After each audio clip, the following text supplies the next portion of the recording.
The very first thing you're going to want to do is you simply need to make sure your car is in park and actually turned off and the parking grate is on. Once it is on, you're simply going to also want this plastic trim removal tool, a Phillips screwdriver, and possibly a socket set depending on your model year.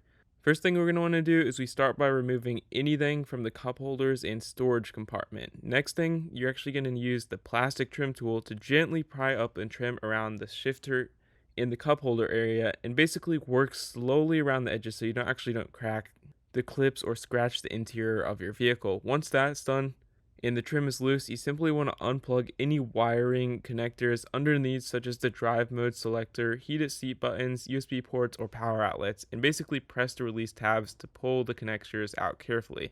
Once we've done that, now you can open the center storage and look inside for screws and bolts holding the console in place and basically remove them. Some of the RX 350 models may also have screws hidden under the rubber mats, small covers, or side trim panels, so just be mindful of that. And after that, you're simply going to want to check both sides of the console near the front and the rear, and if the side panels should gently pop off without any of the use of the tools, but there's a chance that there's some hidden fasteners that you may need to unscrew and loosen up before we do this. Once you've done that, you simply want to make sure that all the clips are removed and the console is lifted upward carefully. Don't yank it out because this may still cause any of the loose wires, or if there's any connected wires, to actually just break. So disconnect any remaining plugs and then lift the center console out of the vehicle, and to reinstall it, basically just do these steps in reverse.